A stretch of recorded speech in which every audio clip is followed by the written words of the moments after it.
Why, for what reasons, why would my colleagues on the other side of the aisle want foreigners to vote in local elections in Washington, D.C.? What's the purpose? So let's just pose that question of why, and I ask the American public to ask your representative where they stand on this issue, because it's a bipartisan issue, with over two-thirds of this body having voted for it last year. The gentleman just asked our constituents to ask us what we think about this issue, but I think the better thing would be for the gentleman to ask his constituents what they care about. And I promise you, this issue will not be in the top 3 nor 10 of the things that they want us to focus on. And at the same time, they're pushing a bill to take away health care from 15 million Americans. Give me a damn break. D.C. believes in universal adult suffrage, that all adult D.C. residents, regardless of their immigration status, are subject to D.C. laws, taxation, and must register for selective service. D.C. believes they deserve a say in the local, again, in the local laws that govern them and how their local taxes are spent. Congress should not decide which residents are fit to govern on local D.C. matters. And I promise the gentleman, if he spoke with his own constituents, they don't give a damn. I rise in support of H.R. 884, which prohibits individuals who are not citizens of the United States from voting in elections in the District of Columbia. On November 21st, 2022, the D.C. government enacted the Local Resident Voting Rights Amendment Act, permitting non-citizen residents to vote in D.C. local elections. This includes illegal immigrants and even foreign diplomats whose interests may be opposed to the interests of Americans. This radical change to Washington, D.C.'s election laws upset lawmakers on both sides of the aisle. For instance, Washington, D.C. Mayor Bowser withheld her signature on the act, something she has done only a handful of times. In last Congress, when an identical bill was brought to the floor, 262 members voted in favor, including 52 of my colleagues on the other side of the aisle. Unfortunately, the Senate refused to take up this bipartisan, common sense bill to maintain election integrity in our nation's capital. The right to vote is a defining privilege of American citizenship. Diluting that right by extending it to non-citizens, whether here legally or illegally, undermines the voice of Washington, D.C. residents. Article 1 of the Constitution grants Congress exclusive jurisdiction over the nation's capital, and the House Oversight Committee is charged with ensuring responsible governance in the district, including its election laws. I urge my colleagues to support Representative August Pfluger's bill to restore common sense protections and ensure that only United States citizens have the right to vote in local D.C. elections. I reserve the balance of my time. The gentleman reserves, and the gentleman from Florida is recognized. Thank you. I yield myself as much time as I consume. Gentleman is recognized. I strongly oppose H.R. 884, which would repeal a law duly enacted by the District of Columbia, because D.C. should be free to govern its own local matters. Republicans claim that Congress has a constitutional duty to legislate on local D.C. matters, but this is historically and legally incorrect. Republicans legislate on local D.C. matters only when they think they can score political points, such as by demonizing immigrants. Where is this passion and work on affordable housing for D.C. residents? Where is this impassioned work on ending gun violence for D.C. residents? They only bring it up to the floor when they think they can score political points, taking away the democratic rights of people here in D.C. and home rule. The framers expected Congress to establish a local government for D.C., and Congress has established various forms of local government for D.C. since 1802. The Supreme Court has held that Congress may delegate to D.C. legislative authority over local D.C. matters.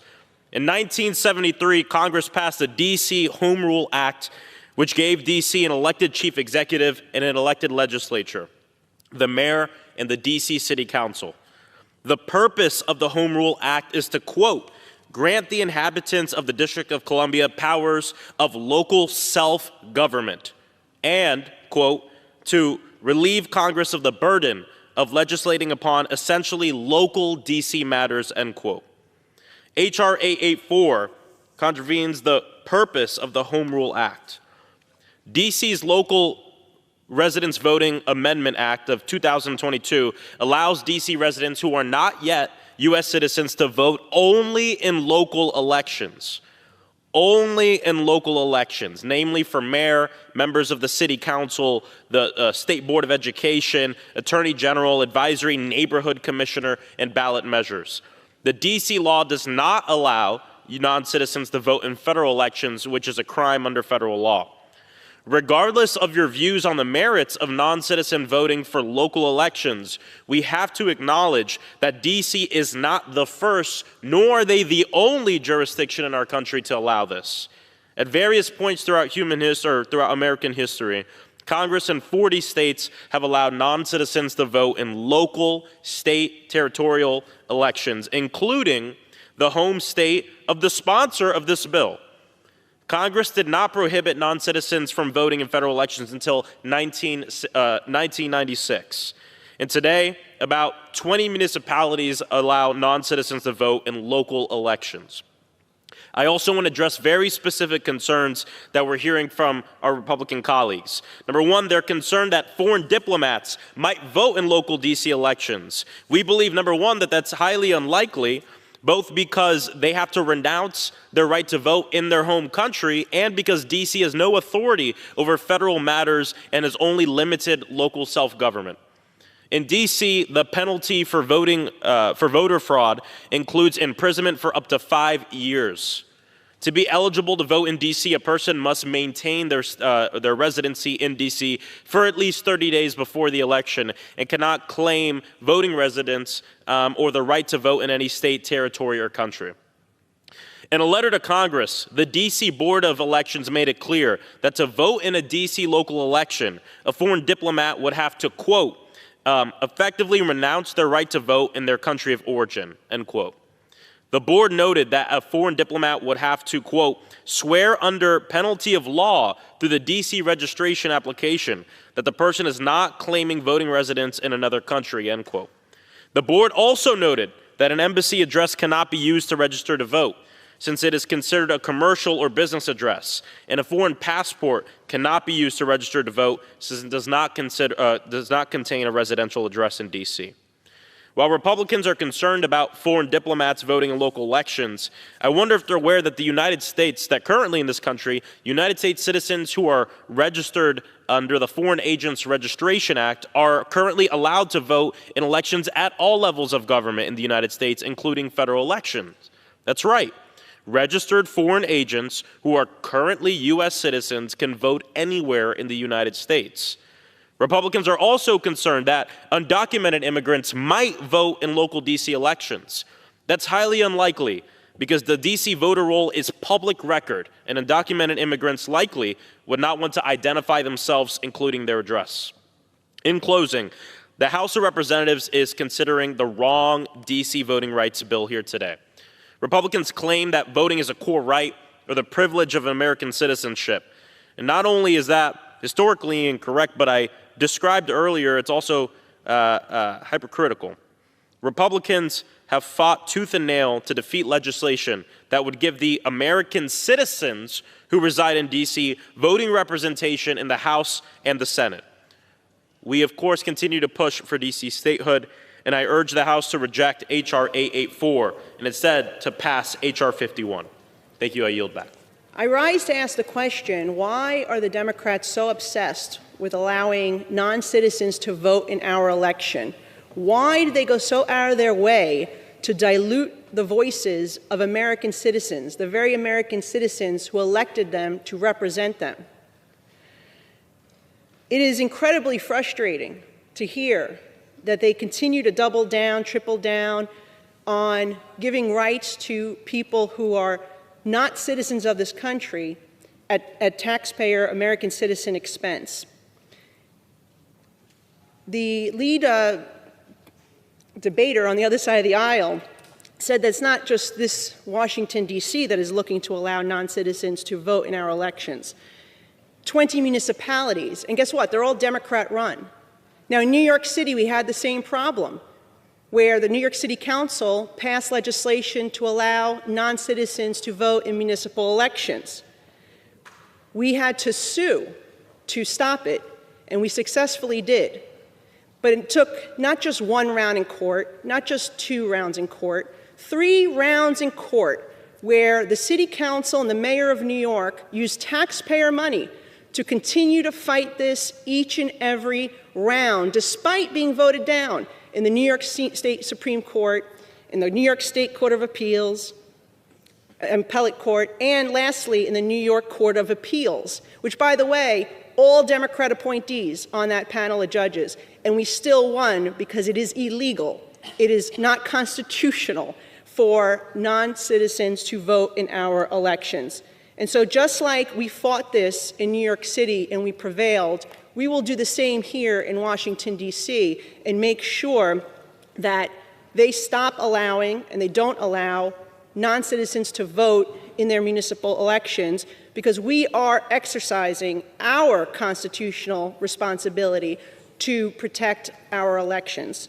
So I urge my colleagues to continue to be strong and vote in support of this, because we know that it passed overwhelmingly with bipartisan support last year. 52 Democrats sided with Republicans. But those who continue to push for non-citizens to vote in our elections, to dilute citizenship and dilute the voice of citizens in our elections, should be ashamed of themselves, and they should think about who actually elected them to represent their interests here today and why they continue to push the contrary. I yield back. Gentlelady yields. Gentleman from Kentucky reserves, and the gentleman from Florida is recognized. Thank you. I yield as much time as I might consume. I think it's interesting. The gentleman is recognized. Oh, yeah, thank you. I think it's interesting because the gentlelady who just spoke said something. She said this is about preserving our elections, quote, our elections. This is not about our elections. It's not about my election. It's not about her election being from New York. It's about the elections, the local elections of residents of D.C. Not hers, not mine, theirs. Their local election. And I think it's interesting because I don't know what happened. My Republican colleagues always like to talk about limited federal government. My Republican colleagues like to always talk about giving or local governance, how important that is, and yet they want to rip it away from the people in this city. My question is, how many doors have they knocked in D.C.? Have you knocked a single door? Have you spoken with a single resident, a person who lives here, about what they care about? No. You're using this chamber, you're using these bills to score national political points on local issues. The other thing the gentlelady said, is this about protecting the sanity of citizen voting. And like every other issue, Republicans want our people to believe that in order to protect us, we have to take something away from somebody else. That's how we protect the sanity of voting for citizens. We have to take something away from D.C. that they voted for. When right in front of us, if you want to protect the sanity or the sanctity of citizen voting in D.C., then we know what we have to do. D.C. statehood. We have to ensure that citizens in D.C. are able to have a fully voting representative in the United States Congress, have full representation in this country. That's what we do to protect the sanctity of citizen voting in Washington, D.C. Not encroach on decisions that the people here have made locally. So I don't want to hear about our elections. Local D.C. elections are not my elections. They're not your elections unless you live here. The local D.C. elections are about the residents of this area. Thank you. I yield back, or I reserve. The gentleman reserved. The gentleman from Kentucky is recognized.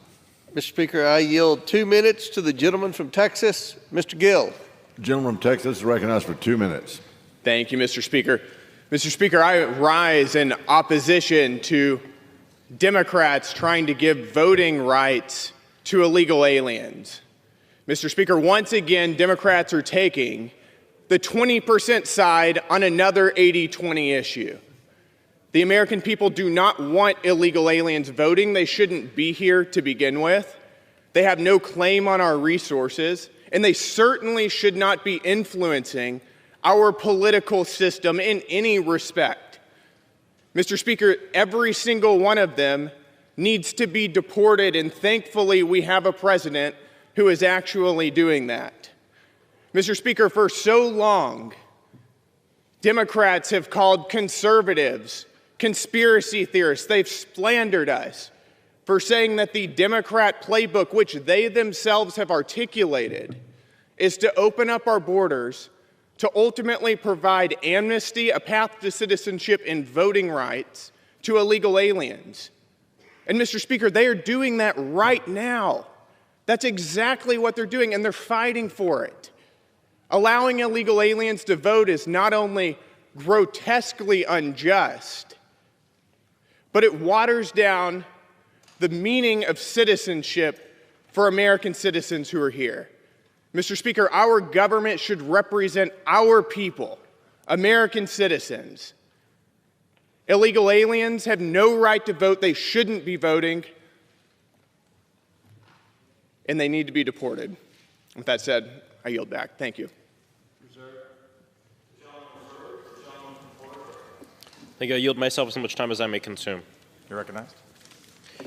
Well, once again, my Republican colleagues want to deflect on this issue, focus in on undocumented immigrants. Undocumented immigrants are unlikely to vote in local D.C. elections. Again, why? Because the D.C. voter roll is public record. Undocumented immigrants are not going to want to identify themselves, including their address, where they live. Non-citizen voting, again, this is consistent. A lot of jurisdictions across the entire country. We talked about 20 municipalities do this to allow universal adult suffrage, the ability for people to take part in local elections. The other thing, real quick, that one of my Republican colleagues brought up is the purpose of this bill is, quote, we want to stop the diluting the voices of American citizens. Diluting the voices of American citizens. What's really diluting the voices of American citizens are voter suppression laws, like we see in the South, like we see in Florida, where I'm from, poll taxes, voter roll purges, voter intimidation. That is what's diluting the voices of American citizens. I haven't heard a single Republican in this debate talk about ensuring that citizens that live in D.C. can have full representation in Congress. Where's that? I bring it up again. Every issue, Republicans want to talk about protecting us by taking away stuff from other people and never want to talk about giving citizens what we deserve. And the citizens of D.C. deserve to have full representation in the United States Congress. I reserve.